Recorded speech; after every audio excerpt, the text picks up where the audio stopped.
안녕하십니까. JSNBC 뉴스투데이입니다. 곧 있을 추석 명절이 그리 반갑지 않은 사람들이 있습니다. 바로 우편물을 배달하는 집배원들인데요. 상습적인 불법 초과 근무를 근절해야 한다며 목소리를 높이고 나섰습니다. 조희원 기자입니다. 평등하고 살맛나는 노동 현장으로 바꾸자! 바꾸자! 바꾸자! 바꾸자! 이른 아침 집배 노조원들이 한자리에 모여 집회를 열었습니다. 노조원들은 상습적인 장시간 근무와 살인적인 업무량, 무급 초과 근로를 근절해야 한다고 주장했습니다. 광양지부 노조는 특히 광양지부에서 이 같은 부당 노동 행위가 심각하다고 강조했습니다. 아파도 실수 없고 다리가 부러져도 기부스를 하고 나와서 일을 해야 될 그런 상태입니다. 무료노동, 무임금은 예전부터 진행되었던 일들이었고 집배 노조원들은 연휴 때면 하루 12시간 이상 일해야 한다며 인력을 증원해달라고 요구했습니다. 또 광양지부가 지난해 총괄국장이 필요하다고 판단할 경우 순환근무자를 선정할 수 있다는 내규를 만들어 인사권을 남용하고 있다고도 지적했습니다. 특히 배달의 주 업무인 노동자들에게 보험 실적을 강요하는 등 부당 노동 행위가 만연한 상황이라며 목소리를 높였습니다. 평균적으로 15건, 20건씩 하죠. 1인당 집배원들. 그래야만이 저희들이 연말 가서 경영평가에 고등급을 받아서 상여금을 많이 받기 때문에. 광양우체국은 노조 주장에 대한 의견을 묻는 기자의 질문에 언론과 인터뷰를 한 사례가 없다며 답변을 거부했습니다. 지난해 우정사업본부 노사협의로 출범한 집배원 노동조건 개선 기획추진단은 벌써 1년째 권고안을 내놓지 못하고 있습니다. 이런 가운데 전국에서 업무상 재외로 숨진 집배원은 올해만 벌써 15명에 이르는 것으로 집계됐습니다. MBC 뉴스 조희원입니다. 광양시는 추석 명절을 앞두고 체불 임금으로 인해 어려움이 예상되는 근로자를 보호하기 위해 시 발주 사업장에 대한 임금 지급 실태 일제 점검에 나섭니다. 광양시는 관급 공사장 임금 체불 합동 점검반을 편성하고 오는 14일까지 광양 지역 120개 사업장을 대상으로 노임과 자재대금 지급 여부 등에 대한 일제 점검에 나섭니다. 광양시는 점검 결과 임금 체불 우려가 있는 현장에 대해서는 명절 전까지 대금 지급을 완료하도록 시정을 요구할 방침입니다. 여순사건이라는 명칭을 공식적으로 사용하는 조례 개정안이 여수시의회 상임위원회를 통과했습니다.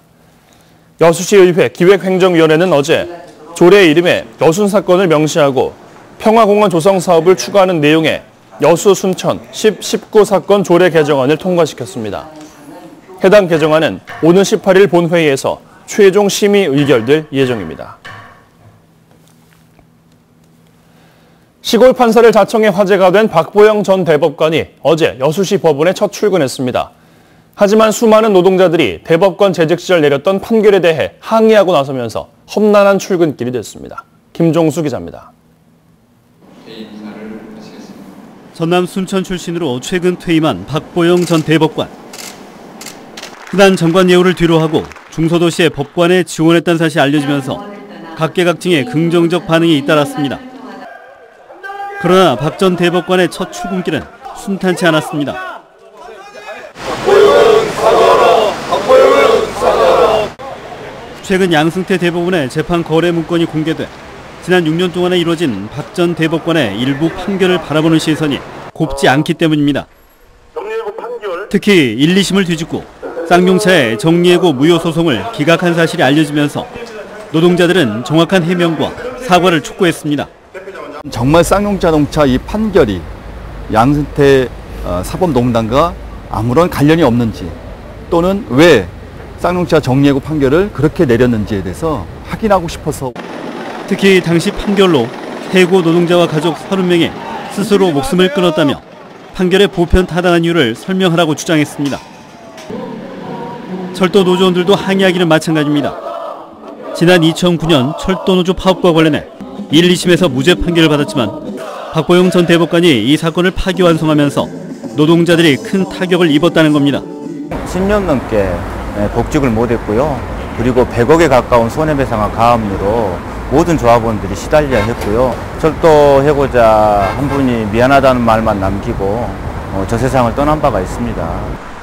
이런 가운데 노동자들의 면담 요구에도 여전히 박 전 대법관은 침묵을 지키고 있습니다. 전직 대법관의 낮은 행보와 재임 기간 이루어졌던 판결에 대한 시선이 엇갈리고 있는 가운데 첫 출근길엔 충돌을 막기 위해 수십여 명의 경찰과 경호 인력이 동원됐습니다. MBC 뉴스 김종수입니다. 전라남도가 내년도 신규 농산어촌 개발사업 공모에서 7개 분야 100개 지구가 선정돼 1,375억 원의 사업비를 확보했습니다. 이번에 선정된 사업은 농촌 중심지 활성화 2개 지구 300억 원과 기초생활 거점 16개 지구 640억 원, 마을 만들기 66개 지구 360억 원 등이며 농촌 공간의 효율적, 입체적인 개발을 통해 삶의 질을 개선하기 위한 사업들입니다. 전남도는 이와 관련해 지역 특성에 맞는 정주 여건 개선을 통해 청년이 돌아오는 전남, 내 삶이 바뀌는 전남 행복시대를 열어가겠다고 밝혔습니다. 광양시의회 제273회 1차 정례회가 어제 10일간의 회기로 개회했습니다. 광양시의회는 제273회 1차 정례회를 열고 2017 회계연도 결산 승인안 등 결산 관련 안건과 조례안을 심사 의결할 계획입니다. 어제 회의에서는 이마트 노브랜드점 개설 철회 촉구 결의안이 채택됐으며 이번 회기에는 광양시 사회적 고립 1인 가구 고독사 예방 지원에 관한 조례안과 광양시 4차 산업혁명 촉진에 관한 조례안 등 18건의 조례안이 심의됩니다. 지난 주말 목포에서는 근대 역사의 흔적을 찾아가는 색다른 축제가 눈길을 끌었습니다. 이른바 목포 야행, 밤나들이 행사입니다. 근대 유산의 스토리 강점을 활용한 차별화로 성공을 거둘지 주목되고 있습니다. 장용기 기자가 보도합니다. 갑자기 목포 원도심 밤거리가 120여 년 전 1897년 개항 당시 모습으로 되돌아갔습니다. 첫 번째 열린 목포 밤나들이 축제가 열린 것입니다. 개항장 밤거리에 화교 상인이 가판을 벌이고 유럽 양장과 일본 기모노를 입은 여인네들이 활보하고 있습니다. 흥겨운 난장가락에 인종과 나라를 초월한 글로벌 춤판이 벌어지기도 했습니다. 당시 유행했던 오빠는 풍각쟁이 노래가 밤하늘에 울리고 민초들의 애달팠던 삶도 재조명됐습니다. 나 또한 허민걸려. 어머니는 언제 와요? 곧 오실 거야. 언제요? 몇 밤만 자면요? 그럼. 예전 일본 영사관도 색다른 밤 정치를 선보였으며 활기 넘쳤던 당시의 동양 척식회사 밤거리와 그때 호남은행 붉은 벽돌의 밤 예벽도 환해졌습니다. 라든가 은행 그리고 여러 회사 기업들이 많이 들어와 있다는 점을 볼 수 있습니다. 전남의 관광 1번지로 떠오른 여수가 현대의 밤바다 조명과 사운드를 추구한다면 목포의 강점은 살아있는 근대 역사 박물관을 가진 문화 관광 자원입니다. 목포의 특징을 잘 살린 아주 의미 있는 행사라고 생각합니다. 앞으로 조금만 더 보완을 한다면 충분히 경쟁력 있는 그런 그 지역의 축제로 자리 잡을 거로 생각하고 있습니다. 120년 전 목포의 근대 역사 문화의 밤 자취를 찾아가는 야행 축제는 다음 달 한 차례 더 열릴 예정이어서 상설 축제 여부가 관심입니다. MBC 뉴스 장영기입니다.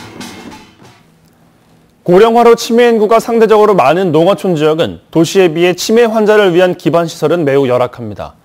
한 농촌 마을이 치매 환자에 대한 돌봄 문화를 만들어가고 있어 눈길을 끌고 있습니다. 문현철 기자가 취재했습니다. 흥나는 노래에 맞춰 율동을 따라하고 연관된 그림길이 맞춥니다. 치매 환자와 일반 주민을 대상으로 한 뇌운동 교실입니다. 치매 안심마을 1호로 지정된 이 마을은 치매 예방과 치료 프로그램, 환자 가족을 위한 교실이 운영되고 있습니다. 또한 치매 환자가 길을 잃거나 다치는 것을 막기 위해 인식표와 감지기를 보급하고 안전시설도 대폭 확충했습니다. 정서적 지지를 통해서 경도, 인지 장애 등 치매를 예방하는 효과적인 치매의 조기 진단하는 데 있습니다. 주민들도 치매 친화적 공동체 조성에 적극 동참하면서 치매에 대한 부정적인 인식도 많이 사라졌습니다. 치매 종류가 많다 보니까 이렇게 밖으로 나다니는 분이 있는데 어르신들이 서로 챙겨갖고 와서 해간에 같이 놀고 노인이 태반인 농촌지역은 치매 환자를 돌볼 수 있는 사람을 구하기도 힘든 실정입니다. 이런 농촌지역의 한계를 극복하기 위해 추진된 치매 안심 마을. 치매를 주민 모두의 일로 기꺼이 받아들이면서 치매가 있어도 안심하고 행복한 마을을 만들어가고 있습니다. MBC 뉴스 문현철입니다. 최근 국내에서 메르스 확진 환자가 발생한 가운데 여수에 사는 20대 여성이 확진 환자와 함께 비행기를 탔던 것으로 확인됐습니다. 이에 따라 여수시 보건소는 해당 여성을 일상 접촉자로 분류하고 하루 2차례 전화를 통해 메르스 의심 증상 유무를 확인하고 있으며 현재까지 특이사항은 발견되지 않았다고 밝혔습니다. 또 오는 22일까지 별다른 증상이 없으면 모니터링을 종료할 예정이라고 덧붙였습니다. 한편 광주에서는 모두 12명이 확진 환자와 함께 비행기에 탔던 것으로 파악됐으며 이 가운데 1명은 환자로부터 반경 2m 내에 탑승해 자택에 격리 중입니다. 광양제철소 냉연 제품 생산 공장이 조업 30년을 맞았습니다. 광양제철소 냉연부는 지난 1989년 1월 1냉연 공장을 시작으로 1997년 8월 4냉연 공장을 종합 준공했으며 지금까지 1억 8,200만 톤의 철강 제품을 생산한 것으로 나타났습니다. 광양제철소는 새로운 30년과 안전 조업을 위해 100% 표준 준수와 핵심 조업 기술 개발 등 혁신에 나서기로 했습니다. 추석을 앞두고 농축산물 부정 유통을 막기 위해 특별 단속이 실시됩니다. 농산물품질관리원과 각 지자체는 오늘 19일까지 전통시장과 식육점을 대상으로 표시 원산지 표시 여부를 단속합니다. 시작하고 있습니다. 현재 서울의 기온은 16.9도로 어제 아침보다 2도가량 낮고요. 그 밖에 장수와 봉화 등지는 10도 안팎까지 떨어져 있습니다. 아침 저녁으로는 선선해도 한낮에는 기온이 올라 일교차가 벌어지겠습니다. 옷차림 잘 하셔야겠습니다. 오늘 하늘에는 구름이 끼겠지만 공기는 내내 깨끗하겠습니다. 오늘도 미세먼지 농도는 전국에서 좋음 단계를 유지하겠습니다. 지금 내륙 군데군데 구름이 끼어 있고요. 제주도는 차차 흐려져서 오늘 밤 한때 비가 조금 내리겠습니다. 그 밖의 지역으로도 오후부터는 구름이 더 많아질 것으로 보입니다.